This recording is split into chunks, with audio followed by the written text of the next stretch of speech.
Salut les amis, j'espère que vous allez bien. Petit préambule, la vidéo que vous allez voir a été créée pour l'émission En Terre Ferme diffusée sur Ushuaïa TV. C'est la nouvelle saison qui reprend et elle est disponible en replay pendant 60 jours. Dernière chose, nouvelle date du spectacle, grand point virgule, le 11 novembre. Bon visionnage. Avant la crise sanitaire, seulement 17% de la population active faisait du télétravail. Mais on va pas se mentir, les Français kiffent travailler en pantoufles.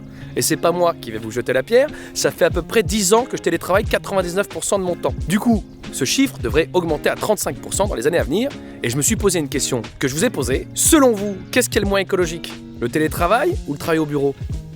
Je dirais le travail au bureau, on prend moins les transports. Moi, je pense que c'est le télétravail, je pense que c'est mieux. Je dirais de prime abord. C'est ce qu'il y a de mieux, dans le sens où il y a déjà des économies par rapport au transport, des choses comme ça. Le travail au bureau, oui, enfin tout dépend de la distance que tu as entre le bureau et la maison, quoi. Mais entre le trajet, rester à la maison, mais le stockage des données, je sais pas vraiment, mais je crois que ça doit être assez similaire au final. Et bien la question, elle n'est pas si vite répondue. Ce que je peux vous dire par contre, c'est qu'en France, 74% des salariés prennent leur voiture pour aller travailler, contre seulement 11% en transport en commun. Alors, c'est sûr que si on arrête de prendre la bagnole pour aller bosser, c'est mieux. Par contre, t'as plus l'excuse des embouteillages quand t'arrives en retard à une réunion. Ah non, Michel, la seule chose que t'avais à faire, c'était de rouler de ton lit jusqu'à ton bureau, hein? Nous prends pas pour des cons. Du coup, côté transport, l'ADEME estime qu'une généralisation du télétravail en France réduirait nos émissions annuelles de CO2 de 3300 tonnes. Ah, c'est pas dégueu, hein? Mais le problème, c'est qu'on va se mettre à faire d'autres trajets qu'on n'aurait pas fait avant. Ah, j'ai une petite course à faire. Ouais, ma prochaine réunion est dans 1 heure, je vais peut-être y passer vite fait. Tiens, si au lieu de courir en bas de chez moi, je prenais la bagnole pour aller courir en forêt. Oh bah le petit Kevin, je vais pas le laisser rentrer en bus de l'école.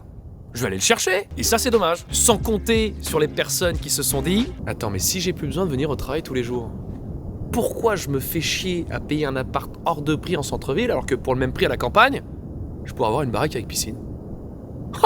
Ah ouais, la belle vie! Du coup, ces gens-là, ils font des trajets moins souvent, mais plus long. Du coup, ça change rien. Côté énergie, c'est vrai que de nombreuses entreprises constatent une diminution de leurs dépenses. Forcément. Moins il y a de monde, moins il y a de bureaux à chauffer, moins il y a de bureaux à éclairer, moins il y a d'ordinateurs allumés. Mais du coup, qui est-ce qui paye la différence? Bah c'est vous, hein. On a juste transféré la facture.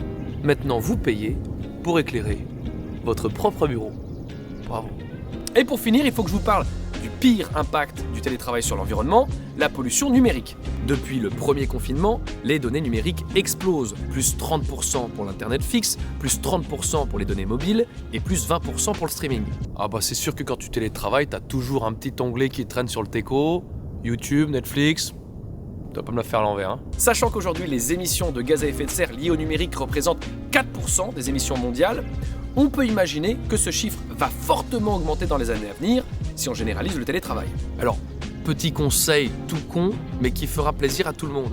Pensez à couper votre caméra lorsque vous faites des visios.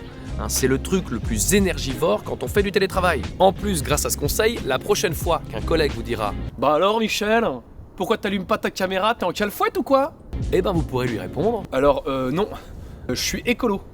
Ça n'a rien à voir, hein. » Et pour finir, sachez que le télétravail a littéralement fait exploser la vente d'ordinateurs portables et d'électronique au sens large du terme, à tel point qu'aujourd'hui, nous jetons plus de 50 millions de tonnes de déchets électroniques par an, alors que nous n'en recyclons que 17,4%. Ça fait mal au cul. Pour résumer, même si le télétravail présente des avantages certains sur les émissions de CO2, il ne faut pas oublier ses impacts négatifs. Et pour cela, on ne pourra compter que sur la sobriété énergétique et numérique. Mais du coup, est-ce que je dois la mettre en ligne cette vidéo? Moi je sais plus avec tout ça. Ou alors j'en fais un podcast. Bon, déjà je peux enlever la 4K, ça je peux faire.